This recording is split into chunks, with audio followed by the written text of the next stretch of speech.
Émile Durkheim. Division of labor, social facts, suicide, religion and society. David Émile Durkheim was born in Épinal, France, on 15 April 1858 to a devout French Jewish family. His father, grandfather, and great-grandfather had all been rabbis, and it was assumed that he would follow their lead when they enrolled him in a rabbinical school. However, at an early age, he decided not to follow in his family's footsteps and switched schools after realizing that he preferred to study religion from an agnostic standpoint as opposed to being indoctrinated. In 1879, his good grades got him into the École Normale Supérieure, ENS, a well-regarded graduate school in Paris. Career and later life. Durkheim became interested in a scientific approach to society very early in his career, which meant the first of many conflicts with the French academic system, which had no social science curriculum at the time. Durkheim found humanistic studies uninteresting, turning his attention from psychology and philosophy to ethics and eventually, sociology. He graduated with a degree in philosophy in 1882. Durkheim's views could not get him a major academic appointment in Paris, so from 1882 to 1887 he taught philosophy at several provincial schools. In 1885 he left for Germany, where he studied sociology for 2 years.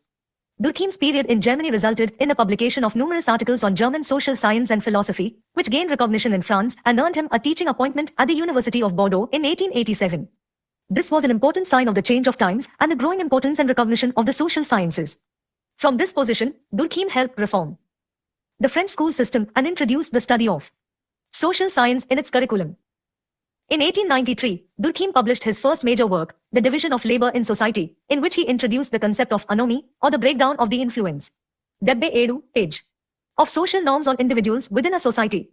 In 1895, he published The Rules of Sociological Method, his second major work, which was a manifesto stating what sociology is and how it ought to be done. In 1897, he published his third major work, Suicide, a study in sociology, a case study exploring the differing suicide rates among Protestants and Catholics and arguing that stronger social control among Catholics results in lower suicide rates. By 1902, Durkheim had finally achieved his goal of attaining a prominent position in Paris when he became the chair of education at the Sorbonne. Durkheim also served as an advisor to the Ministry of Education. In 1912, he published his last major work, The Elementary Forms of the Religious Life, a book that analyzes religion as a social phenomenon. Émile Durkheim died of a stroke in Paris on November 15, 1917, and is buried in the city's Montparnasse cemetery. He remained a dominant force in French intellectual life until his death in 1917, presenting numerous lectures and published works on a variety of topics, including the sociology of knowledge, morality, social stratification, religion, law, education, and deviance. Durkheim terms